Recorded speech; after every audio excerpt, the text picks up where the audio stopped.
नमस्कार दोस्तों, हिंदू धर्म में आप लोगों का बहुत बहुत स्वागत है। आज हम आप लोगों को सावन सोमवार व्रत कथा सुनाएंगे।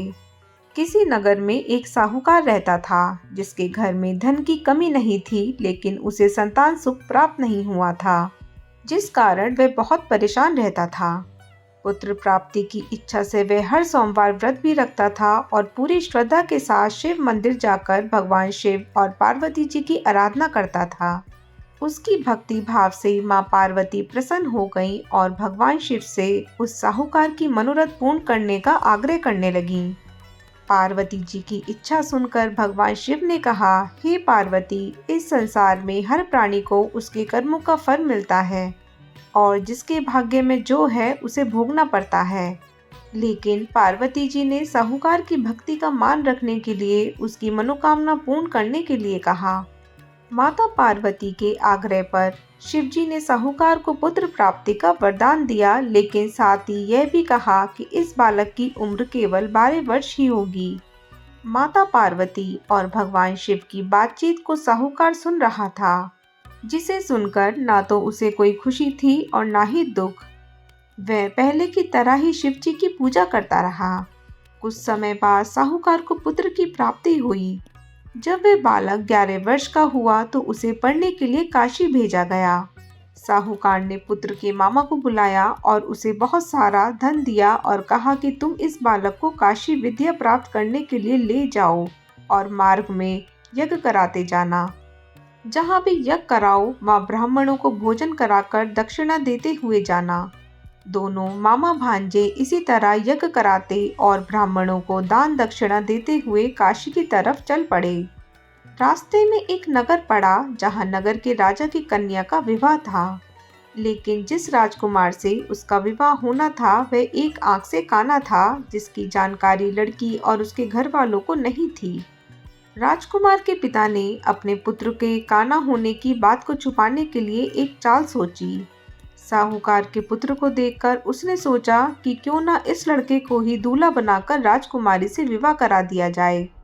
विवाह के बाद इसको धन देकर विदा कर दूंगा और राजकुमारी को अपने नगर ले आऊंगा। उसने लड़के को दूल्हे के वस्त्र पहनाकर राजकुमारी से उसका विवाह कर दिया।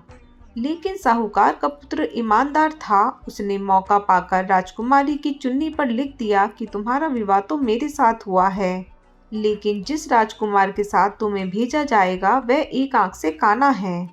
मैं तो काशी पढ़ने जा रहा हूँ। राजकुमारी ने चुन्नी पर लिखी बात अपने माता पिता को बताई। राजा ने अपनी पुत्री को विदा नहीं किया। दूसरी ओर साहूकार का लड़का और उसका मामा काशी पहुंचे और वहां जाकर उन्होंने यज्ञ किया। जिस दिन लड़के की आयु 12 साल की हुई, उसी दिन यज्ञ रखा गया। लड़के ने अपने मामा से कहा कि मेरी तबीयत कुछ ठीक नहीं है। मामा ने कहा कि तुम अंदर जाकर सो जाओ। शिव जी के वरदान अनुसार कुछ ही देर में उस बालक के प्राण निकल गए। मृत भांजे को देख उसके मामा ने विलाप शुरू किया। संयोगवश उसी समय शिव जी और माता पार्वती उधर से जा रहे थे। पार्वती ने भगवान से कहा, स्वामी, मुझे इसके रोने का स्वर सहन नहीं हो रहा। आप इस व्यक्ति के कष्ट को अवश्य दूर करें। जब शिवजी मृत बालक के समीप गए तो वह बोले कि ये उसी साहूकार का पुत्र है जिसे मैंने 12 वर्ष की आयु का वरदान दिया था। अब इसकी आयु पूरी हो चुकी है। लेकिन मातृभाव से विभोर माता पार्वती ने कहा कि हे महादेव, आप इस बालक को और आयु देने की कृपा करें, अन्यथा इसके वियोग में इसके माता पिता भी तड़प तड़प कर मर जाएंगे। माता पार्वती के आग्रह पर भगवान शिव ने उस लड़के को जीवित होने का वरदान दिया। शिव जी की कृपा से वह लड़का जीवित हो गया। शिक्षा समाप्त करके लड़का मामा के साथ अपने नगर की ओर चल दिया। दोनों चलते हुए उसी नगर में पहुंचे जहां उसका विवाह हुआ था। उस नगर में भी उन्होंने यज्ञ का आयोजन किया।